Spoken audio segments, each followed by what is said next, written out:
నా కళ్ళతోనే చూశా.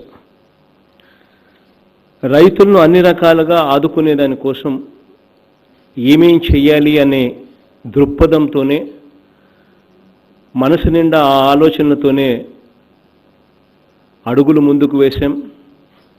చివరికి మేనిఫెస్టో కూడా దానిని మనసులో పెట్టుకుని రూపొందించాం. రైతు ఇబ్బంది పడకుండా వ్యవసాయం జరగాలి అనంటే రైతు నష్టపోకూడదు.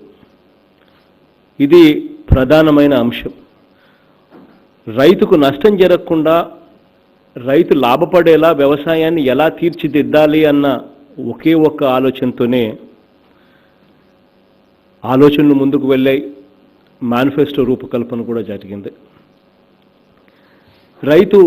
ప్రధానంగా రైతుకు 3 సందర్భాలలో రైతు సమస్యలు ఎదుర్కొంటాడు. ఒకటి, రైతు పంట వేసేటప్పుడు ప్రొడక్షన్ స్టేజ్లో. ఈ ప్రొడక్షన్ స్టేజ్లో రైతు ఎదుర్కొనే సమస్యలు, ప్రొడక్షన్ ఖర్చు మనం తగ్గించగలిగితే రైతు లాభాల బాట పడతాడు అనేది గట్టిగా విశ్వసించి, రైతు ఖర్చును ఎలా తగ్గించాలి అన్న ఆలోచనలతో మొట్టమొదట అన్ని ప్రణాళికలు చేశాం. తర్వాత రెండో స్టేజు, రైతుకి ఏదైనా అనుకోనిది ఏదైనా జరిగితే, ఏదైనా వరదలు వచ్చినా, కరువు వచ్చినా రైతు నష్టపోయే పరిస్థితి వస్తుంది. ఆ పరిస్థితి వచ్చినప్పుడు రైతు నష్టం జరగకుండా రైతును ఎలా కాపాడాలి అనేది రెండవ ఘట్టంగా సాగింది. అన్ని కష్టాలను రైతు దిగమింగుకొని, అన్ని కష్టాలను అధిగమించి, రైతు చివరికి పంట వేసిన తర్వాత, పంట చేతికొచ్చిన తర్వాత ఆ రైతు ఆ పంటను అమ్ముకోలేని పరిస్థితిలో, లేకపోతే గిట్టుబాటు ధర రాని పరిస్థితిలో రైతు ఉంటే అప్పుడు ఆ రైతు నష్టపోయే పరిస్థితి వస్తుంది అన్నది మనందరికీ తెలిసిన మూడవ అంశం.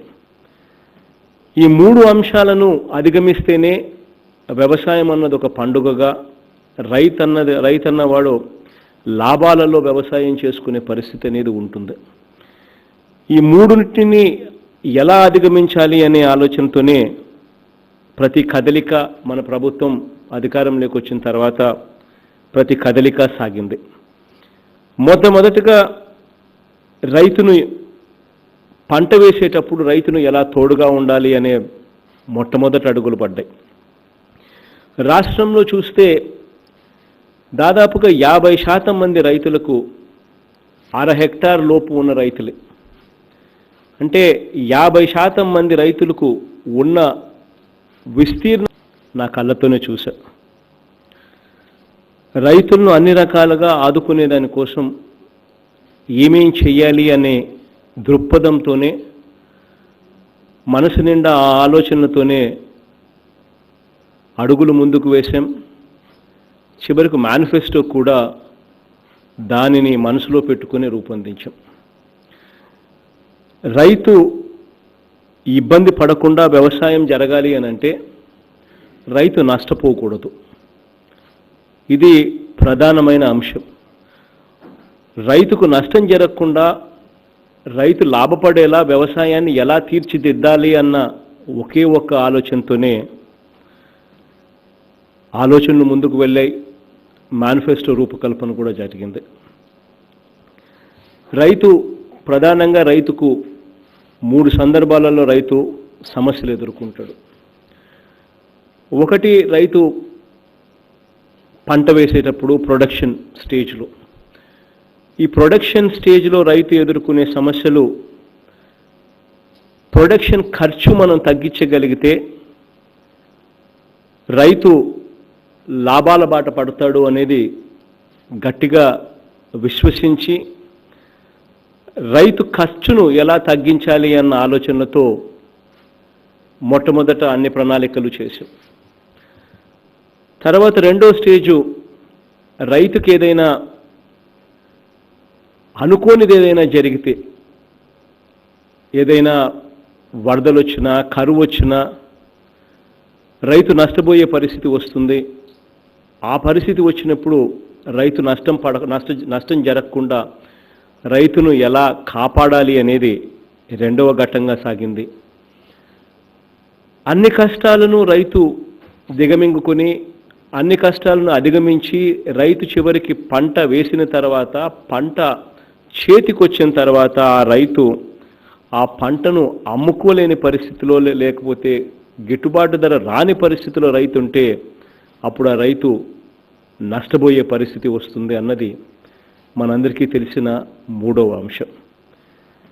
ఈ మూడు అంశాలను అధిగమిస్తేనే వ్యవసాయం అన్నది ఒక పండుగగా రైతన్నవాడు లాభాలలో వ్యవసాయం చేసుకునే పరిస్థితి అనేది ఉంటుంది.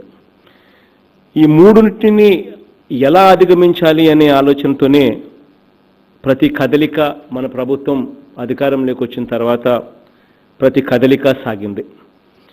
మొట్టమొదటిగా రైతును పంట వేసేటప్పుడు రైతును ఎలా తోడుగా ఉండాలి అనే మొట్టమొదటి అడుగులు పడ్డాయి. రాష్ట్రంలో చూస్తే దాదాపుగా 50% మంది రైతులకు 1/2 హెక్టార్ లోపు ఉన్న రైతులే.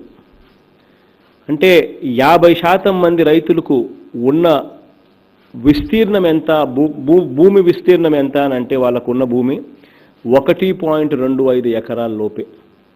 అంటే 50% మంది రైతులకు 1.25 ఎకరాల లోపు మాత్రమే ఉన్నారు. అంటే 1/2 హెక్టార్ లోపు. 1 హెక్టార్ దాకా ఎంతమంది రైతులు ఉన్నారని గమనిస్తే ఆ సంఖ్య 50% నుంచి 70%కి పోతుంది. అంటే 70% మంది రైతులకు కేవలం 1 హెక్టార్ లోపు భూములు ఉన్న వాళ్ళే ఉన్నారు. మరి ఇంత చిన్న విస్తీర్ణంలో ఇంత చిన్న సాగుదారులు ఉన్నప్పుడు ఆ రైతుకు తోడుగా నిలబడేందుకు ఏం చెయ్యాలి అన్న ఆలోచనతో అడుగులు ముందుకు వేసినప్పుడు ఆ రైతు పంట వేసేటప్పుడు ఆ రైతుకు అయ్యే పంట ఖర్చు ఎంత, ఆ ఖర్చును రైతుకు మనం ఇవ్వగలిగితే ఏ మేరకు ఇవ్వగలిగితే రైతు నష్టపోయే అవకాశాలు తగ్గుతాయి అని చెప్పి ఆలోచనతో అడుగులు ముందుకు పడ్డాయి. దాదాపుగా 50% మంది రైతులు ఎవరైతే 1.25 ఎకరాల లోపు ఉన్న ఎవరైతే రైతులు ఉన్నారో వాళ్ళని గమనించినట్టయితే దాదాపుగా 80% పంటలకు మనమిచ్చే రైతు భరోసా సొమ్ము ఏదైతే ఇస్తా ఉన్నామో, వైఎస్ఆర్ రైతు భరోసా పిఎం కిసాన్ సొమ్ము ఏదైతే ఇస్తా ఉన్నామో 13,500 రూపాయలు ఏదైతే రైతుల చేతుల్లో పెట్టబోతా ఉన్నామో 80% ఖర్చు 80% పంటలకు కనీసం ఆ రైతులకు మంచి జరుగుతుంది. అధికారంలోకి రాకమునుపు మేనిఫెస్టోలో మనం పెట్టినప్పుడు 12,500 రూపాయలు 4 ఏళ్ల పాటు రైతులకు ఇస్తాం, 50,000 రూపాయలు ఇస్తామని చెప్పి మేనిఫెస్టోలో పెట్టడం జరిగింది. కానీ అధికారంలోకి వచ్చిన తర్వాత మనం అధికారంలోకి వచ్చేసరికి జూన్ మాసం మే 30వ తారీఖున ప్రమాణ స్వీకారం చేశాం. అధికారంలోకి వచ్చిన తర్వాత రైతులకు ఏం మేలు చేయాలి అని చెప్పి ఆలోచనతోనే అడుగులు ముందుకు వేశాం. 4 ఏళ్లే చెప్పాం కదా, మొదటి సంవత్సరం కాదు కదా అని చెప్పి వదిలేయలేదు. 12,500 చెప్పాం కదా అని చెప్పి అది వదిలేయలేదు. చెప్పిన దానికన్నా ముందుగా 4 ఏళ్ళు చెప్తే 5 ఏళ్ళు ఇచ్చేట్టుగా, చెప్పింది 12,500 అయితే చెప్పిన దానికన్నా మెన్నుగా 13,500 రూపాయలు ప్రతి సంవత్సరం ఇచ్చేట్టుగా 13,500 ఇంటూ 5 ఏళ్ళుగా అంటే 67,500 రైతుల చేతుల్లో పెట్టే కార్యక్రమం ఈ 5 సంవత్సరాలలో చేయడానికి నిర్ణయం తీసుకున్నాం. ఇచ్చే ఆ సొమ్ము కూడా ఏదైతే ఇస్తా ఉన్నామో రైతుకు ఇచ్చే ఆ సొమ్ము కూడా వ్యవసాయానికి ఉపయోగపడే విధంగా ఉండాలి. పంట వేసే సమయానికి మే మాసంలో ఆ రైతన్నకు విత్తనం ఏదైతే కొనుగోలు చేయాలనో ఇటువంటి ఖర్చులు వ్యవసాయ ఖర్చులు ఏదైతే ఉంటాయో వాటి కోసం అని చెప్పి 7,500 రూపాయలు మే మాసంలోనే ఇవ్వడానికి నిర్ణయం తీసుకున్నాం. మళ్ళీ ఇదే ఖరీఫ్ పంట కోసే సమయానికి అక్టోబర్ మాసంలో ఖరీఫ్ పంట కోయడం కోసమైతేనేమి లేకపోతే రబీ పంటకు మళ్ళీ వేసుకునే దానికోసమైతేనేమి ఏ రకంగా అయితేనేమి రైతుకు మళ్ళీ ఉపయోగపడే విధంగా ఉండడం కోసం అని చెప్పి మళ్ళీ అక్టోబర్ మాసంలో మరో 4,000 రూపాయలు రైతుకి ఇవ్వాలి అని చెప్పి నిర్ణయం తీసుకున్నాం.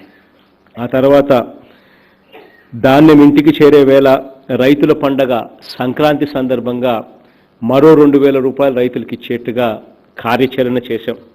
మొత్తం రైతుకిచ్చే ఈ సొమ్ము ఈ 13,500 రూపాయలు రైతుకు కన ఇవ్వాల్సిన సమయంలో రైతులకు గన ఇస్తే రైతులకు పెట్టుబడి ఖర్చులు బాగా తగ్గి రైతు లాభాల బాటలో పడతాడు, అప్పుల పాలయ్యే పరిస్థితి రాకుండా ఉంటుంది అనే ఉద్దేశంతో ఈ కార్యక్రమానికి శ్రీకారం చుట్టాం. దేవుడి దయతో ఈ కార్యక్రమం గొప్పగా కూడా చేయగలిగామని చెప్పి కూడా చెప్పగలుగుతున్నాం. 2019-20 అంటే అధికారంలోకి వచ్చిన వెంటనే జూన్లో అధికారం చేపట్టాం. అక్టోబర్లో రబీలో అధికారం చేపట్టిన వెంటనే రబీలో అప్పటికే మే మాసం అయిపోయింది కాబట్టి అధికారం చేపట్టిన వెంటనే మే మాసంలో ఇవ్వలేకపోతే రబీ కన్నా ఇవ్వాలి అని చెప్పి అక్టోబర్లోనే రైతులకు